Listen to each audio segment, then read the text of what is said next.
So in the Master of Masters video, we discussed in short the events of Kingdom Hearts Key and Union Chi. We talked about the intentions of the Master and Ava and theorized about the two forces fighting for the future that's been going on in the background. The Master of Masters and Ava with the potential of the other foretellers joining in soon, as Luxu is bound to tell them his role in the epilogue of Kingdom Hearts 3 and how it may affect him the same way it affected Master Ava herself in Union Chi. We talked about how Luxu may be the Master's son and how Luxu or the Master is broken into pieces, and this facilitated the creation of the five foretellers, how the box labeled Chi Super, short for Superbia in Latin, for Pride, may be the final piece of the original X-Blade that we've heard about in Legend, how this may indicate that they all are pieces of the original legendary weapon and Luxu has been carrying the final piece around all this time. We located all 13 original darknesses, with the 13th being the giant entity in the realm of darkness that was never elaborated on in Kingdom Hearts Birth by Sleep. Xehanort was used to create another Keyblade, as his name can be shifted to spell literally another key, and how he showed us that in order to summon the Keyblade, 13 darknesses had to be assimilated into one entity, and this simmered into the idea that Sora and the Master of Masters are brothers and the two sons of Kingdom Hearts. Well, in this video, we're going to flesh out the weaker points of that video, and I will bring us back around to the Gathering, where we will talk about Nomura's words on the Gathering, why people have been propagating ill-informed insight, and why it is indeed the return of the Master of Masters. So let's begin. In Kingdom Hearts 3's opening, there's a lot of hints of everything I proposed in my videos to be true. Starting us off as every Kingdom Hearts numeric entry always has, Sora brings us in with an internal monologue stating, "They can take your world, they can take your heart, cut you loose from all you know. But if it's your fate, then every step forward will always be a step closer to home." So let's discuss these words, then we'll look at a couple more scenes before we move on. So Sora says, they can take your world, they can take your heart, cut you loose from all you know. But if it's your fate, then every step forward will always be a step closer to home. Sora then looks up to the sky as we are dragged into a shroud of darkness. Well, at the ending, it's shown that Sora is looking up at Kingdom Hearts. So home is Kingdom Hearts, as it's shown in the opening. This is shown to us right at the very beginning of Kingdom Hearts 3. Then we are met by adolescent young Xehanort, who is beckoned by a darkness in the night sky before placing a chess piece onto the board. This begins the chain of events that lays out the series thus far, as we are shown the intimate ways that Xehanort and his many forms led everyone besides Sora into this dark fate. Note, the chessboard has multiple meanings and purposes.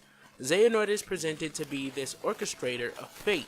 His hands and thus his dark pieces shape the outcomes presented through time. Even the designations of those on the chessboard are indicative of this thing. And the first real cutscene before the opening is labeled The Gambit, where there's a litany of evidence that Ericus and Xehanort somehow know the future, and not only the future, but exactly how it's written within the Book of Prophecies. Xehanort, by the end of Kingdom Hearts 3, will express his desire to dictate destiny. To escape this turmoil, this loop of everlasting darkness, this is why he sides with darkness and becomes the Dark Seeker. He believes that by tipping the scales in darkness's favor, when he opens Kingdom Hearts, it will erase the current world, giving him control over destiny. This is the importance of the Master spurring him onto his path in Kingdom Hearts 3 Remind, as only the wielder of the legendary X-Blade will gain access to Kingdom Hearts, being turned into a god and thus capable of shaping the world to one of their liking. We also learned in Dream Drop Distance that each event, minor and major, has been a test to determine on both the sides of light and darkness who will make up his 20 puppets to beget his Keyblade. But moving on, we see even more evidence that Xehanort's machinations envelop everyone except Sora, As Kyrie sheds a tear, we see Sora descending further into the darkness, but looking up to the light as Kyrie's grandmother stated he transformed into Kingdom Hearts 2 Sora and cuts through the darkness. From here we see the door to light open for all of Sora's compatriots, but as only one remains in the warmth of light already, Kyrie. But as Sora gets closer to her, we see that Xehanort has laid yet another trap for him. But everyone unites and Sora channels their bond to shoot a key beam into Kingdom Hearts. Xehanort is then enlightened by the light of Kingdom Hearts and we return to young Xehanort at the end, who's finally freed of his fear of the darkness as he looks onto Sora's chest piece, while Sora is shown carrying Xehanort's very own, which is indicative of the no name and his will at the end, as Sora is revealed to, as aforementioned, be looking at Kingdom Hearts as it shines down upon him, descending from the darkness in its complete form. The opening comes to a close with the iconic shot of all of Sora's friends joining him in the final world, with Kingdom Hearts now shining down upon everyone, with Sora standing in the center, as if to show that while Sora finds comfort and home in his friends, Kingdom Hearts still is where he truly belongs. The boy wearing the crown is getting closer to his inevitable destiny. So in back cover, we closed out the perspective of the 7 masters with the mysterious black box simply labeled the Chi Super, as the master tells Luxu he can never open it. Luxu is then spurred on by this statement and asks the master what's in it. Keeping his cards close, back then Nomura and the team left us hanging with a mere teaser that is going to have a huge impact on the future, with the master stating to Luxu, "You'll see." Well, in Union Chi, this scene is now followed with the showing of that heart that appeared in the Book of Prophecies at the beginning of Chi itself. The same heart cleverly used to have us pick our unions. Incorporating a heart like this does 2 things. It gives the design purpose outside of story elements, and it also makes the less attentive that much more unlikely to ponder this weird heart. One wouldn't even consider that we've seen hearts in multiple instances, and this is nowhere near those designs for the hearts that we've previously seen. We've seen what 2 hearts fighting for control looks like. We've seen what multiple hearts being in one body looks like. We've seen what a nobody's heart will look like even when it lacked identity. And we've seen how connections look on multiple hearts throughout the series. But this isn't like any of those. This is specifically showing that heart is broken up like a pie chart with designations of 5 individuals, the foretellers, and a single sigil that they all link to. This design would make another appearance in Kingdom Hearts 3's epilogue on the chessboard, and as we all know, there are no coincidences within Kingdom Hearts. So this heart belongs to someone. That someone, in my honest belief, being Luxu. 20 locks, 13 outer points, and 7 inner points, exactly where the wording Key Super is, with a red diamond inner color where the words are written. Diamonds are cut to hearts and arrows at their most valuable price range. The design of hearts also looks very similar to the heart in question, and that's not circumstantial. So this would mean that when I talk about hearts are cut into hearts and arrows, there's a form of, I think they're called crested hearts, crested diamonds, to where a diamond is kind of changed, and what it looks like is like this exact design on this heart, to where you'll see a heart and then you'll see what appears to be like the diamond kind of has like a pie chart within it. If you like, I can show you better than I can tell you. Basically, you just have to look at it for yourself and you'll see how it kind of looks very close to this. The hearts would be replaced with the designations of the foretellers, and of course the diamond on the Chi Super would be indicative of the fact that the Chi Super, whatever's in the box that's called the Chi Super, belongs to this very same phenomenon that we see with this heart that appeared at the end of Union Chi, as the Master of Masters elaborated on that end scene from back cover. In the series thus far, two Keyblades in particular have shared a deep level of significance: Sora's Kingdom Key and Master Xehanort's No Name. In Kingdom Hearts Recoded, young Xehanort says that Master Xehanort's Keyblade is the most ancient. The Master of Masters says that he was the most important Keyblade wielder in his youth. He didn't have a master, and his adversaries was either light or darkness. He never said which side he was on personally. This past life also had a Keyblade War, which sparked the now endless Keyblade War cycle that we've seen throughout the series. With these revelations, I am of the belief that the Master of Masters was initially the wielder of the Kingdom Key before he had the Keyblade. See, if Sora at the beginning of Kingdom Hearts isn't being chosen for the Kingdom Key, it's actually supposed to go to Riku, then why is he being asked about the staff, shield, and the sword? Because he is shaping the Kingdom Key, of course. Xehanort spoke about this as well in his reports, naming 3 key subgroups: Keys of Light, Keys of Darkness, and Keys of Heart. Today we have an understanding of the 3 key types.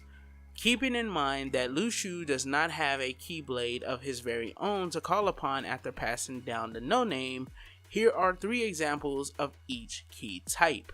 The Kingdom Key is a key of light, the Kingdom Key D is a key of darkness, and the Key of People's Hearts from Kingdom Hearts 1 is a Keyblade of Heart. It can be assumed that Destiny's Embrace and the Way to Dawn are also keys of heart. As Nomura said, Riku pulled Destiny Embrace from Kairi's heart on accident. The Master of Masters himself is said to grant the power of the Keyblade to everyone in the Age of Fairy Tales, including the Foretellers and including you. So when he says that technically other wielders existed, the technicality comes from the idea that he may have given the Keyblade or granted to keep the Keyblade to the people of the past, more than likely on the side of light, let's just be real. But we know within Kingdom Hearts there is the legend of the Key Bearer who will end or save the world. This legend also exists as a prophecy, so how can it be both?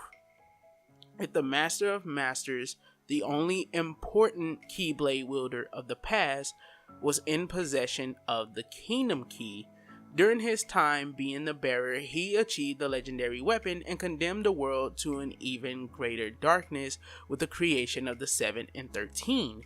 The No Name also shares a lot of common features with keys morphed from the Kingdom Key. Plus, the epilogue puts huge emphasis on the keychain, which every fan should know by now that that's how Sora's Keyblade takes on transformations and different looks.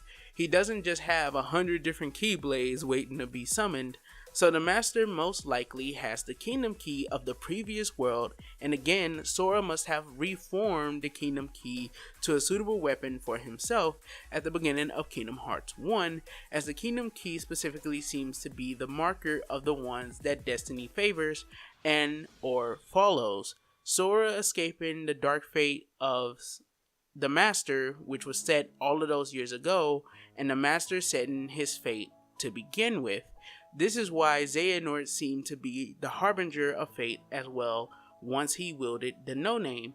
Plus, notice the Master's eye becomes the key symbol, how the clashes create more No Names, and how Xehanort created his own 13 darknesses using his own heart. So if we compile all of this together, we see a clear outlining that the Master of Masters is another character much like Sora who can change fate, who already preset and preordains or ordains fate to play out the way that it does. Of course, we know that he uses the Book of Prophecies in his eye to see into the future to help him shape destiny, but he is the only character that seems to be capable of stepping out of the bounds of destiny, unlike the rest of the characters. This is why Xehanort himself resolves to be the Dark Seeker, and then Sora comes along and rewrites the events that are supposed to be set and ordained as they are written into the Book of Prophecies. On that land shall darkness prevail and light expire. There appears to be no further tellings of the future beyond that point, with only the Master of Masters knowing that he saw Quadratum as we know it to be in the far distant past within the age of fairy tales before Daybreak Town is even dismantled by darkness. So we know that the Master of Masters and Sora are two characters who both can step out of destiny. And we know that Sora, as we've seen him throughout the series, has been entrusted by the worlds and the people within those worlds with their destiny. So it's these two characters that seem to be out of the bounds of the constraints of destiny, whereas everyone else seems to be locked into this sort of pigeonhole that destiny is within the series. Destiny is never left to chance, and Xehanort said that he merely guided the BBS trio to their proper places as destiny had ordained. But if Sora can step out of these bounds away from destiny, whereas everyone else would befall a dark fate besides him and Kairi being pure of heart, so she cannot be assimilated or pulled into the darkness and be corrupted like the rest of them, Sora is the only other character that seems to be out of the constraints of destiny. Sort of like how gravity is not binding, destiny itself is not binding on Sora as well.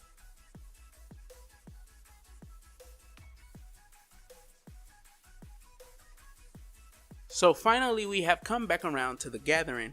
So last time we talked about this, I claimed that the thing that Terra was standing on was Bahamut.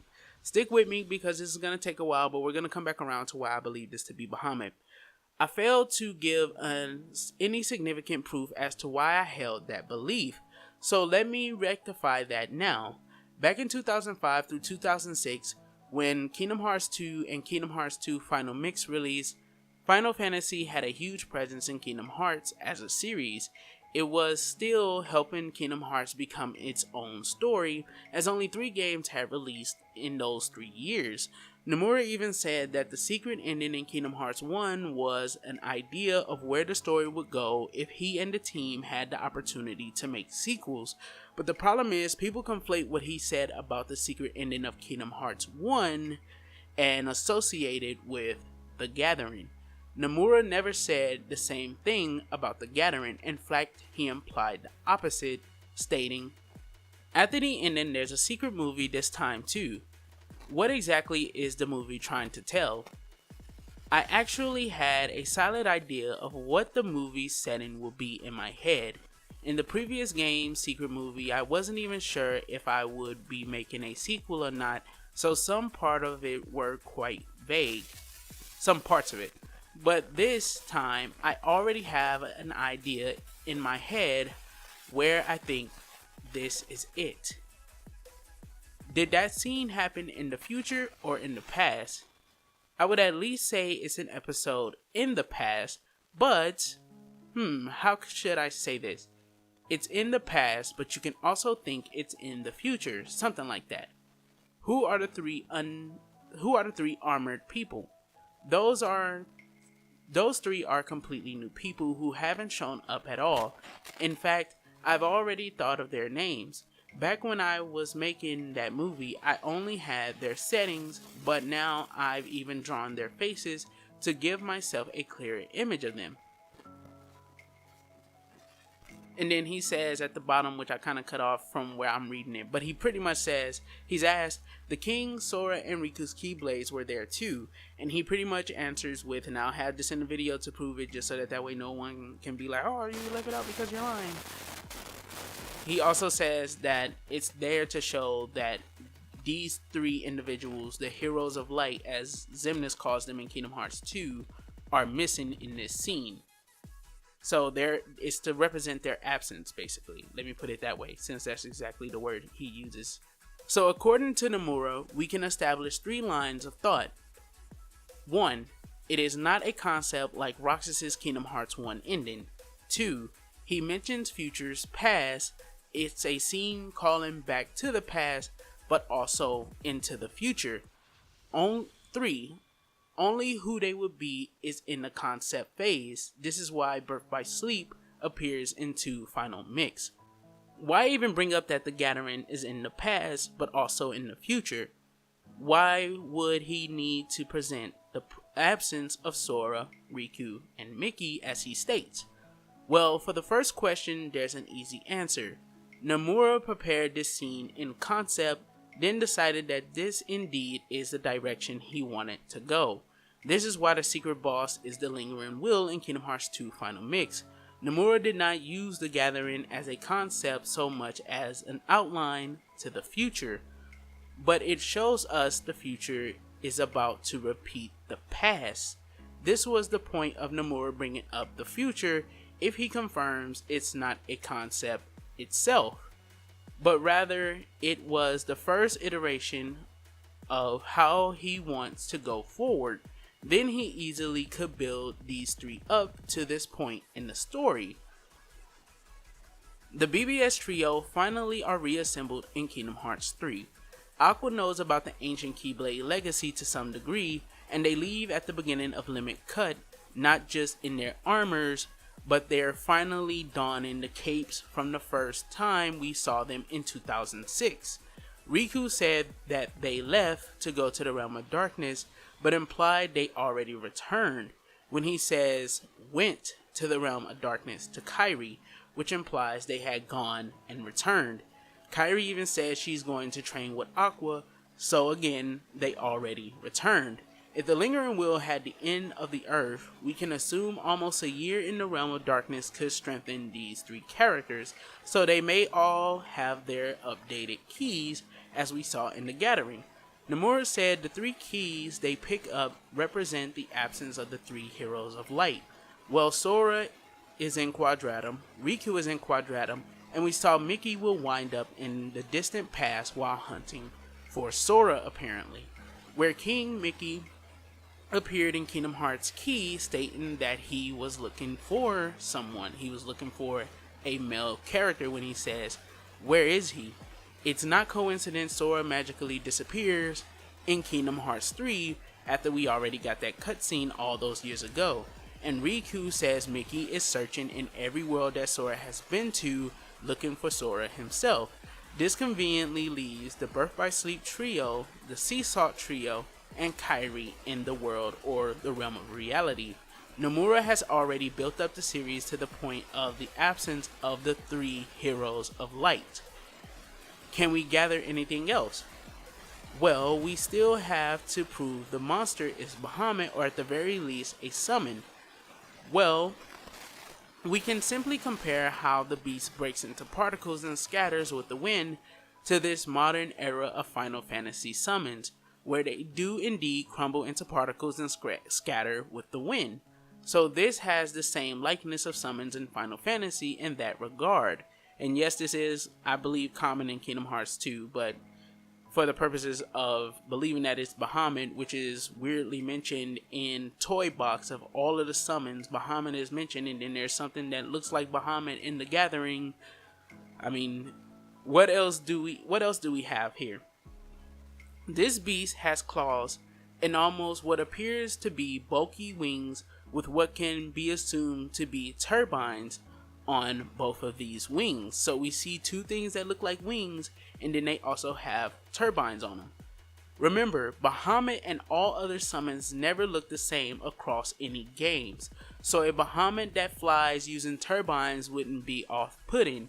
Final Fantasy XV's Bahamut, which was more than likely designed by Tetsuya Nomura, has swords as wings. So while not anything concrete can come of this, we've been shown that this creature has wings and claws and disperses like a summon out of Final Fantasy. We've proven that Nomura never said that it was a simple concept akin to the Kingdom Hearts 1 ending. In fact, he states the very opposite. This was an outline of the past and future. After the assemblage at the Destiny Crossroads, we are treated to the figure in the black coat. Again, a very definable feature to a hidden figure. But forget that, let's talk about the quotes in the scene itself a little closer. So it says, Master of the Keyblade. While this could stand for Master Xehanort as well, of course, this could also be indicative of the Master of Masters. The Lost Two. Which two characters have been presented to be lost in their times? The Master and Sora. Memory of Xehanort. This is my favorite one because, wow, I just said that not reading the script, and then I wrote that in the script too. This is my favorite one because so many people just ignore this line. This would not be the grammatic way of saying memories of Xehanort. This line is indicative. This line is an indication that this individual is follow as I say this, a memory of Xehanort's. So this person that's walking up to them is a memory of Xehanort. And what is the first thing we see of young Xehanort in Kingdom Hearts 3 Remind? He met the Master of Masters and still remembers him up to his defeat. So up to his defeat at the end of Kingdom Hearts 3, and of course everything that's going on within Kingdom Hearts 3, he still remembers the day he met the Master of Masters within the Keyblade Graveyard. And he even states that he now has a clear understanding of what it is that he is meant to do and why the Master of Masters appeared to him that day. It is a memory of Xehanort. A memory of Xehanort. The Master of Masters is a memory of Xehanort's. Keyblade War is the last one. The Master of Masters has, by his own admission, had his hand in every iteration of the Keyblade War, even sending Xehanort the Dark Seeker along his path to his own war, where his very own apprentice plays attendance into. So his very own apprentice is taking part in the Keyblade War. This is all orchestrated by the Master of Masters, a dark fate that he sets for the world. So all these quotes, while they could be applied to Xehanort, also could be applied to the Master of Masters. All this shapes too well into not just the thought that it's indicative of the Master's return, but the elements of the scene itself, from the the appearance of the trio to the absence of the three heroes of light, and the lines given to us in the scene itself paints this reality, with the icing on the cake being Nomura's admission that the gathering is an indication of futures past. In other words, the BBS trio are destined to fight at the Keyblade Graveyard once again. Aqua knows about the ancient Keyblade legacy, and even still, Yen Sid is already aware of the return of the foretellers before it even occurs. He has a drawing of their animals surrounding the symbol of Lushu in his study right before the Keyblade War occurs. This can be seen before the war, so Yen Sid, a former Keyblade master, knows about their return, just as Ericus knew and initially hid from Xehanort in the epilogue and at the beginning of Kingdom Hearts 3. This whole mountain of evidence is too vast to ignore the possibility that Nomura has at least been leading us to this point, because even if this was a concept, well, so was the idea of Roxas meeting and fighting Riku, which became the closer of an entire game. And we are now at the point where the gathering will be realized as well. It all began with Birth by Sleep, could even mean that, unlike people believe, what it means, as I stated in the first video, is that the events that led everyone to this point in time, including Sora's fate and the fate of the Master of Masters and the fate of the Foretellers, the fate of the Birth by Sleep trio, and how everyone has returned to prepare for this new threat that's coming that's supposed to be far worse than Master Xehanort. We see this with Yen Sid already having a drawing of the Foretellers and the symbol of Lushu in his study right before the Keyblade War occurs, meaning that he is aware that this is about to happen. It's a hint that he knows. All of this whole mountain of evidence is indicative of the fact that Nomura, even if this started off as just a concept, much like the Roxas one, he has led us here to this point. The gathering is supposed to be a futures past situation, as Nomura said himself. And he says himself, it's not just a concept. He started it off as a concept and then he decided that this is where he wanted to go. But with them not looking this way, nor do they fight a person in a black hood in Birth by Sleep, putting two and two together, the Master of Masters is a character that's still wearing a black coat, as we've seen in the secret ending with the Yozora secret ending, in which Riku appears in Quadratum, and of course Yuzora is watching him, and the Master of Masters forms his hand into Kingdom Hearts and places it up to the moon. His ambitions are on Kingdom Hearts. It's the Master of Masters who has finally returned to reality. This monster and what it is, I believe it to be Bahamut, as mentioned by Rex, which, I mean, come on, dude. He mentions Bahamut to be in Verum Rex. The Bahamut that we see within Kingdom Hearts 3 is the Bahamut of Dissidia NT, the game that just came out for PlayStation 4 and I believe Xbox One. So we see that Bahamut, but it's clear that Rex is saying that a Bahamut exists within Verum Rex. Quadratum is the world of Verum Rex, guys. So there you go. That's pretty much a kind of linkage of everything that I've pretty much been building up to with all of my videos. This has been your boy Mazia. Hopefully you guys enjoyed this video. I'll catch you guys in the next one. Take care of each other. Take care of yourself and take care of each other. And I hope you guys enjoyed. Peace the heck out.